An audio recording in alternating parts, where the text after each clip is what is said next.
Empiezas a desarrollar tu capacidad espiritual para ver más allá de lo que tus ojos naturales pueden ver.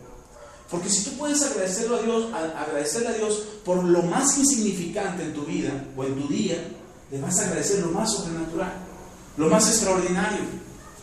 Alguna vez le platiqué cuando yo oré por mi hijo que se estaba convulsionando porque le subió la temperatura, y empecé a orar por él, y oré por él, y la enfermedad, la temperatura descendió inmediatamente, se fue la temperatura, dejó de convulsionarse mi hijo, y la enfermedad se fue. Cuando yo dejé de orar, yo estaba tan agradecido que no paraba de llorar. Y dice: Señor, gracias, Señor, gracias, Señor. Cuando se lo platiqué a un hermano, un pastor, cuando le platiqué a un pastor, pasó esto, el hermano se sentía ofendido porque creyó que yo se lo estaba diciendo para presumirle que había sanado a mi hijo. En realidad yo no sané a mi hijo. Dios me usó a mí para sanar a mi hijo, pero el que lo sanó fue Él. El que tiene autoridad sobre la enfermedad es Él. Que me da esa autoridad a mí, que me delega esa autoridad para poder orar por los enfermos, esa es otra cosa. Pero la autoridad viene de Él. Él se la ganó, yo no. Yo no hice nada para ganarme esa autoridad. Él se ganó esa autoridad y la depositó en mí. Esa es la humildad con la que tenemos que movernos todo el tiempo. Tenemos que movernos con esa tranquilidad. Dios lo hace, la gloria es para Él. Logramos algo, la gloria es para Él. Este domingo yo creí que no íbamos a caber porque esperábamos a otras familias que quedaron de venir. Dije: ahora sí ya no vamos a caber. Pero llegaron los que tenían que estar este domingo. Y aún así ya se llena la mitad. La mitad ya está llena. Nos hace falta llenar la otra mitad. Y uno pudiera decir: no, hombre, la estamos haciendo, que qué bárbaros. No es cierto. El Señor es el que lo está haciendo. Y nosotros tenemos que darle la gloria a Él en todo. Tenemos que mostrarle humildad. Dios resiste a los soberbios. Dios rechaza a los soberbios. Soberbio es el que se vanagloria de sí mismo y dice: wow, cuántas cosas hemos hecho. ¿Se acuerdan de Nabucodonosor? Dios lo tuvo que llevar hasta la locura para poderle mostrar que Él es Dios. Y yo he visto a muchos cristianos que caen en la locura. No hablo de una locura en su mente, hablo de hacer locuras, cosas que ya no son bíblicas, cosas que ya no están en el principio divino, en el principio de Dios, que hacen cosas porque es que yo tengo y yo puedo hacer lo que se me dé la gana, porque Dios me respalda. Aguas, ese es otro tipo de locura. La vanagloria o la soberbia nos aleja de Dios. Y tenemos que tener cuidado con eso. Si nosotros tenemos cuidado con esto, si tenemos cuidado de la vanagloria y somos humildes y mostramos esa humildad, vamos a crecer espiritualmente. El Señor Jesús nos dejó el ejemplo. ¿Ok? Luego dice el versículo 4. Estamos aprendiendo acerca de cómo tener un carácter espiritual fuerte, sólido, como lo tuvo nuestro Señor Jesús. Amén. Ok. Estamos Filipenses capítulo 2. Ahora vamos a leer el versículo 4. Dice: no mirando cada uno por lo suyo propio, sino cada cual también por lo de los demás. Esto se llama, en una sola palabra, yo diría, esto se llama unidad. El Señor Jesús da un discurso. Mire, yo predico aquí en la iglesia y después de que predico yo le he dicho a mi esposa: cuando yo predico, o el día que me toque predicar, por favor no me pongas a hacer algo pesado. Le tengo que pedir a mi esposa: no me dejes o no me pidas que haga algo pesado. Déjame descansar un momento, déjame tomar fuerza, recuperarme, porque el predicar es una lucha. Cuando tú predicas, te enfrentas no solamente a los que te escuchan, te enfrentas a todo lo que hay en el ambiente. Que nosotros hemos orado porque los principados y las huestes y las potestades no se acerquen a este lugar. Pero sabemos que están ahí. Sabemos que están inquietando el corazón de los que nos escuchan. Sabemos que están perturbando, distorsionando, alterando la vida de las personas. Pero tenemos una lucha espiritual. Entonces cuando predicas hay un cansancio enorme. Yo he predicado por 1 hora, 2 horas, y a veces hemos hecho predicaciones de hasta 2 horas y media. Tengo un audio de 2 horas 40 minutos y es el más largo que me he echado. Bueno, aunque por ejemplo en otros seminarios hemos predicado hasta 6 horas, 8 horas. pero después de que predico, aunque es poco tiempo, me siento cansado. Imagínense al Señor Jesús predicando, que sus predicaciones no eran como las mías de 2 horas, sus predicaciones eran de 5 horas, de 6 horas, de mediodía. Eso duraban las predicaciones del Señor. Eso tardaban sus predicaciones hasta 2 horas, o hasta 3 horas, o hasta 4 horas, duraban las predicaciones del Maestro, o más, 6 horas, 10 horas. Y Él no usaba micrófono. Él era a gritarle y no tenía una reunión de poquitos, tenía miles, y su voz tenía que escucharse hasta el final, hasta el último que estaba allá atrás trepado en el árbol. Hasta allá se tenía que escuchar el mensaje. ¿Cuál sería el desgaste de nuestro Señor Jesús después de haber servido de esa manera? Uno puede decir, pues ya hizo lo que tenía, ahora sírvanle, ¿no? Ahora atiéndanlo, llévenlo a descansar, como yo le digo a mi esposa, déjame descansar 30 minutos. El Señor Jesús, después de que da el mensaje, ve la multitud y se preocupa por ellos. Y les dice a sus discípulos, no los podemos enviar de regreso. Probablemente se tengan que quedar aquí a dormir. Pero ya me escucharon por todo el día y no han ido a comer. Denles de comer. El Señor Jesús nos da ejemplo de que antes de pensar en uno, tenemos que pensar en los demás. Y aunque yo le he dicho a mi esposa, déjame descansar 30 minutos, por lo menos media hora, diciendo, oye, tenemos que ir a hacer esto, tenemos que ir a visitar allá, ok, vamos. Tenemos que hacer lo que tenemos que hacer. Pero antes de pensar en ti, tienes que pensar en los demás. Ahorita me decía Juan, ¿y quién acomoda? Nosotros. Después de que se termina la reunión, tenemos que dejar listo para la siguiente reunión. Y de repente la hermana Carmen nos ayuda y viene y limpia, trapea todo aquí. A mí me toca lavar allá afuera antes de cada reunión, y lo hacemos con mucho gusto, porque no se trata de nosotros, se trata de ustedes, se trata de poder hacer algo por ustedes, y ustedes tienen que hacer lo mismo. Antes de pensar en ustedes, antes de pensar en lo que ustedes necesitan, piensen en los demás. Decir, es que necesito, no, ¿qué necesita aquel? ¿Qué le hace falta? ¿En qué le puedo ayudar? ¿Qué puedo hacer por el otro? Por eso les digo que esto es unidad. Porque cuando tú piensas en los demás, estás provocando la unidad. Cuando pensamos en nosotros mismos, dice Pablo, no mirando cada uno por lo suyo propio. Si yo miro por lo mío, ¿qué va a pasar? Voy a provocar desunión. Si nos vamos a sentar, si nos vamos a acomodar y ya está lleno el lugar y solamente queda una silla, y llegamos Saúl y yo y nos quedamos viendo, y yo le digo, Matanga, dijo la changa, con permiso Saúl, y me siento y le gano el único lugar que él va a decir, con permiso, pero se va a sentir mal. Ya va a haber un sentimiento en su corazón de decir, híjole, qué mala onda, me ganó o me descuidé. Pero ¿qué va a provocar? Que a la siguiente vez él va a quererme ganar a mí. Y entonces ya va a haber un roce o un pique, o un pique ya de que a ver quién gana. Eso no es unidad. El apóstol Pablo habla de esto porque nosotros debemos de procurar la unidad. Debemos de procurar el bien del otro antes que el mío. Antes de que yo me sienta bien, que yo me sienta a gusto, tengo que pensar en el otro. Eso es servir. Los apóstoles, en el libro de los Hechos, le dice Pedro a los discípulos, ok hermanos, esto está creciendo, esto se está multiplicando, ya son muchas personas, ya son muchas mesas que hay que servir, yo ya no lo puedo hacer. Pedro no dice, ya no lo quiero hacer. O sea, ya soy el apóstol Pedro, ¿no oyeron mi discursote que me eché? Qué tremendo, ¿cuántos se convirtieron? A ver ustedes cuántos ganaron. Nadie va, entonces me toca a mí descansar, así es que a todos ustedes les toca servir. No, Pedro les dice, hermanos, estamos creciendo tanto y esto es tan importante que necesitamos ocupar tiempo nosotros, los apóstoles, en la oración y la búsqueda de la palabra. Tenemos que aprender más. Así es que, hermanos, les toca a ustedes servir las mesas. Pedro está hablando, ahí en el libro de los Hechos está hablando precisamente de lo que dice Pablo. No mirando lo suyo propio, sino viendo lo de los demás.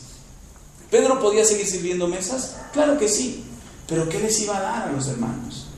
¿Cuál iba a ser la sustancia del mensaje de Pedro?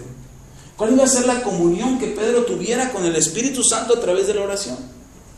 Entonces, por eso Pedro le dice, ustedes necesitan crecer espiritualmente. ¿Quién estaba pensando Pedro al decirles, hermanos, necesitamos buscar más la oración y más la palabra? ¿En quién estaba pensando? ¿En él? ¿Y en su relación con Dios? No, en los demás, en el alimento espiritual que los demás iban a recibir. Pedro no está buscando lo suyo propio, Pedro está buscando lo de las multitudes que se están agregando. Es importante que nosotros pensemos en ellos, en los demás, en lo que los demás necesitan. Hay mucho por hacer y hay mucho que tenemos que hacer. Hace 8 días les daba una enseñanza, precisamente aquí, les daba una enseñanza acerca de volver a las sendas antiguas. Que tenemos que cuidar lo que es correcto, que tenemos que volver a andar por las sendas correctas. Tenemos que tener ese cuidado, no podemos descuidar, procurar ganar al mundo y decir, ay, el pastor dijo que hay que ver lo de los demás. No, yo no puedo dar lo que no tengo. La enseñanza del Señor Jesús cuando dice, ama a tu prójimo como a ti mismo, uno podría decir, ay, pero ¿cómo lo puedo amar? No se lo merece. Es que si no te amas a ti no puedes amar. Tienes que amarte a ti para poder amar a otro. Y cuando dice Pablo, no vean por los suyos, sino vean por los demás, es que tú también sabes que tú tienes necesidad y no es que te olvides de tus necesidades. Esta enseñanza muchos hermanos la tomaron mal, muchos pastores enseñaban de que, hermanos, olvídese de su casa, olvídese de sus problemas, olvídese de los hijos, olvídese de su esposo y de su esposa y venga y sirva, porque eso es lo que dice Pablo. No está hablando de ello. Pablo está diciendo, no pienses en ti primero, piensa en los demás. Pero es importante para poder pensar en los demás, cuidar nuestra integridad, cuidar nuestro corazón. ¿Amén? Ok, sigamos pues. Filipenses ahora, capítulo 2, Filipenses 2, pero ahora en el versículo 5. Y aquí Pablo ya nos desafía. Desafía a la iglesia en Valle de Chalco y le dice, hermanos de Valle de Chalco, haya pues en vosotros este sentir que hubo también en Cristo Jesús. ¿Este qué? Sentir. ¿Qué es un sentir? Un sentimiento. ¿Por qué Pablo no dice, haya esta convicción en ustedes? Sino haya este sentir. Yo les decía al principio de este mensaje que nosotros tenemos sentimientos, que tenemos la capacidad de sentir. Y Dios nos ha hecho con la capacidad de sentir para poder distinguir entre la alegría y la tristeza, entre el amor y el odio, entre el perdón y el rencor. Podemos sentirlo, podemos distinguirlo. No podríamos distinguir una cosa de la otra. Y cuando Pablo dice, haya pues en ustedes el mismo sentir que hubo en Cristo Jesús, está hablando de que veas cómo están tus sentimientos, que tus sentimientos estén correctos. No es malo sentir. No es malo que de repente te sientas triste, que de repente te sientas enojado, no es malo que de repente sientas mucho amor, no es malo que de repente sientas mucho odio, no es malo. El problema es que te dejes gobernar por eso. Y si nosotros no tenemos sentimientos correctos, Pablo dice, canalicen sus sentimientos de manera correcta. ¿Cuál? ¿Cómo? ¿De qué manera? De la misma manera que Cristo sintió. ¿Y qué es lo que Cristo sintió? Lea el versículo 6. El cual, siendo en forma de Dios, no estimó el ser igual a Dios como cosa a que aferrarse, sino que se despojó a sí mismo, tomando forma de siervo, hecho semejante a los hombres, y estando en condición de hombre, se humilló a sí mismo, haciéndose obediente hasta la muerte y muerte de cruz.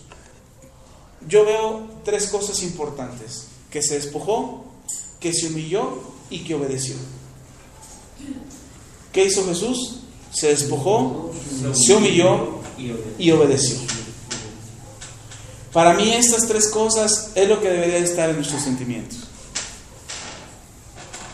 Despojarte de lo que sientes. Ay, es que me siento tan triste. Despójate de eso. Les decía a mis hijos, teníamos una charla en la mesa de la casa, y les decía a mis hijos que yo encuentro solo 2 palabras que describen los sentimientos de nuestro Señor Jesús. Cuando una vez sí se sentía muy, muy triste, dice, Jesús lloró. Y es todo lo que dice. No dice por cuánto tiempo. Yo creo que fue 4 o 5 lágrimas. No hizo un drama ahí frente a la tumba de Lázaro. ¡Ay, no nos dejes, Lázaro! ¡No nos dejes! Yo creo que no hizo eso. Sí le dolió.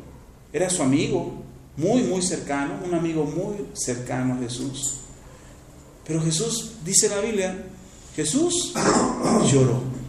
Y después de ese versículo dice, y le dio la orden a la gente que moviera la piedra. Y entonces Jesús declaró, Lázaro, sal fuera. Y Lázaro salió y le dijo a la gente, quítenle las vendas para que pueda caminar, si no se va a romper la cara. Y ahorita va a tener que orar para que se le componga. Así es que desamáralo. Pero ya no dice más que Jesús estuviera llorando. Ni tampoco dice que Jesús lloró cuando María corrió hacia él llorando, ¡ay, se murió mi hermano! Y que tampoco dice que lloró cuando Marta se acercó a él, ¡ay, si hubieras estado aquí! Él no lloró, lloró hasta que estuvo frente a la tumba, ahí lloró. Mostró sus sentimientos. Jesús también tenía sentimientos. ¿Pero qué hizo con los sentimientos? Se despojó de ellos y a lo que sigue, a lo que vine. Es verdad que de repente nuestros sentimientos sean más fuertes que nuestra condición espiritual. Eso es verdad. Pero tenemos que aprender a despojarnos. Tenemos que tener los sentimientos correctos. ¿Qué nos va a ayudar a tener los sentimientos correctos? Despojarnos de esos malos sentimientos. ¿Sientes tristeza? Hazte a un lado. Es que estoy tan enamorado o tan enamorada. Aguas, hazle a un lado. Yo le he dicho a mi esposa constantemente y más últimamente, mi amor, te amo tanto como tú no tienes una idea, pero no más que Jesús. No más que a mi Señor. Mi esposa se me queda viendo, bueno, nada más porque es Jesús y no. Hubieras visto cómo te pongo. Tenemos que aprender a darle orden a nuestros sentimientos. Si nos dejamos gobernar por nuestros sentimientos, nos van a nublar la vista y nos van a nublar nuestras decisiones. Tenemos que ser sabios en lo que decidimos. Una hermanita, bueno, no era hermana, se iba a convertir en hermana. Se acercó conmigo y me dijo, pastor, tengo problemas porque la persona con la que estoy saliendo, pues no es libre, que está en prisión. Le dije, no, es que ya tuvo una vida. Ok, ¿quieres mi consejo o quieres mi aprobación? No, su consejo. Okay, déjalo, que ordene su vida, y si es plan de Dios y si Dios está buscando que tú tengas una vida establecida, llegará el momento. Jamás volví a ver a la persona. Cuando nos dejamos gobernar por nuestros sentimientos, tomamos malas decisiones. Los sentimientos no pueden nublar tu vista, no pueden nublar tu corazón y sobre todo tu relación con Dios. A veces la desesperación nos hace creer que nuestros sentimientos son el mejor aliado. Por ejemplo, cuando tengo un problema y tengo ganas de llorar, el llorar y llorar y llorar creemos que nos va a ayudar a resolver el problema. Yo he procurado enseñar a mis hijos y cada vez lo han aprendido y lo han asimilado mejor.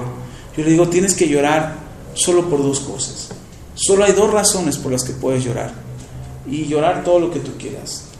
La primera de ellas y la más importante es porque estás delante de la presencia del Señor.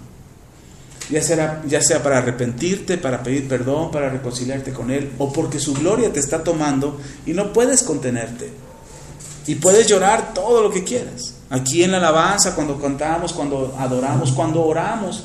Si usted tiene unas ganas de llorar, llore. El Señor está tocando su vida y te está limpiando las lagañas de los ojos. Pero llora con ganas. Pero una vez que lloraste, ¡pum!, se acabó. Te limpias los ojos, te lavas la cara y a seguir. Y la segunda razón por la que puedes llorar es porque te dolió mucho. Te pegaste, te lastimaste, te heriste, te hicieron daño y lloras. Pero lloras una sola vez y se acabó. No podemos pasarnos la vida llorando. Hay que aprender que tenemos... Mire, yo ¿sabe dónde deduje esto? Cuando dice la Biblia que Dios recoge nuestras lágrimas. Cuando nosotros lloramos, mire qué tan valiosas son nuestras lágrimas que el Señor las recoge y las cuenta. Cuando nos la pasamos llorando, el Señor ya tener acumulado ahí unos tambos ahí.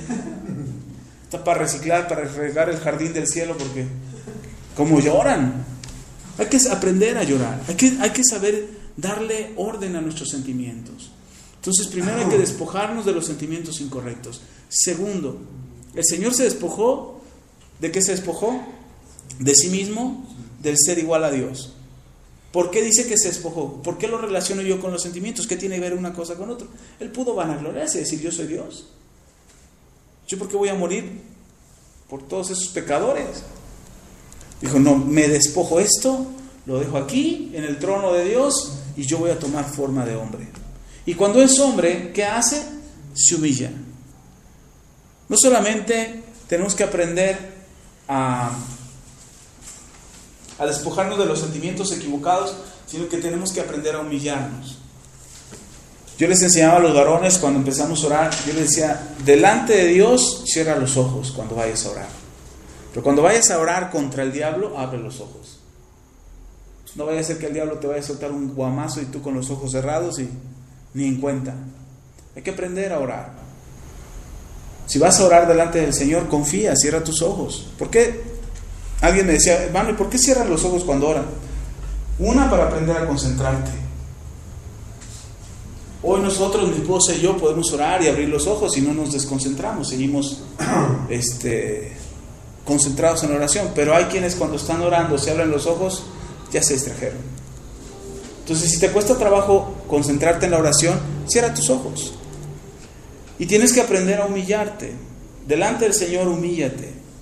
Si puedes ponerte de rodillas, hazlo. Cuando yo recién me convertí, en la iglesia a la que yo asistía, yo llegaba y decía, vamos a orar. Y yo me quedaba sentado. Y ellos estaban orando y no faltaba quien me viera y me decía. Y yo. Y él. Y pues así nos la pasamos como 10 minutos hasta pues nos vemos allá afuera si quieren. Hasta que me decían, no, que te pongas de pie. Pero yo veía que todos se ponían de pie, pero había algunos hermanos que llegaban, buscaban un lugar y se ponían de rodillas cuando entraban a la iglesia. Alguien me dijo, es que son muy religiosos. Son muy religiosos porque quieren que todos los vean. No, hay razones. Yo no puedo examinar el corazón de alguien que se pone de rodillas, pero tú sí sabes por qué te pones de rodillas. Tú sí puedes saber cuál es la razón de ponerte de rodillas. ¿Quieres que todos te vean? Mejor ponte de rodillas en tu casa para que no sufras. Porque dice el Señor que los que quieren ser vistos por todos ya tienen su recompensa. Y si lo que buscamos es la recompensa de parte de Dios, mejor hazlo de corazón sincero. Si te vas a poner de rodillas, ponte de rodillas con todo tu corazón. Nosotros de repente les decimos, hermanos, arrodíllense, pero no es para hacer una ceremonia religiosa o para hacer un ritual religioso, sino porque queremos humillarnos delante de Dios. Entonces tenemos que aprender a humillarnos delante de Dios. Jesús se humilló delante de su Padre al mostrarse obediente, pero se humilló todavía más al ser siervo de sus discípulos, al servirles a ellos. Jesús dijo, yo he venido a servir, no para ser servido. Entonces, eso es otra manera en que nosotros aprendemos a humillarnos. ¿Cómo? Sirviendo. Tenemos que aprender a servir. Cuando los invitamos a la iglesia, o cuando en alguna actividad de la iglesia los invitamos a servir, no queremos que usted sirva por obligación, sino porque queremos que usted aprenda a humillarse, que aprenda a disponer su tiempo, a disponer sus horas, a disponer sus fuerzas. A veces tendrá que disponer de su dinero para poder servir. Pero esa actividad de servir a otros, de poder ayudar a otros, de poder despojarse de sí, de su tiempo, ahora que me decía Lady, ya traigo todo en orden, eso es disponer de su tiempo. Es disponer de algo que ella tiene, que pudo ocupar para otra cosa, que digo, lo voy a disponer. Eso es servir. El poder ocupar algo para los demás te hace más humilde. Te dispone tu corazón a aprender lo que decía Pablo versículos antes, considera a los demás superiores a sí mismo. Pero ¿por qué? Les tengo que servir, ni se lo merecen. ¿Cómo de que no? Son comprados por precio de sangre. Y por ese mismo precio fui comprado yo. Pero mi responsabilidad es poder disponer mi vida para servir. Y usted disponga su vida para servir. Disponga su tiempo, disponga sus fuerzas. Disponga lo que usted puede hacer para poder servir. Eso va a mostrar carácter para humillarse. Y le va a hacer crecer espiritualmente. Primero, despojarnos de los malos sentimientos. Segundo,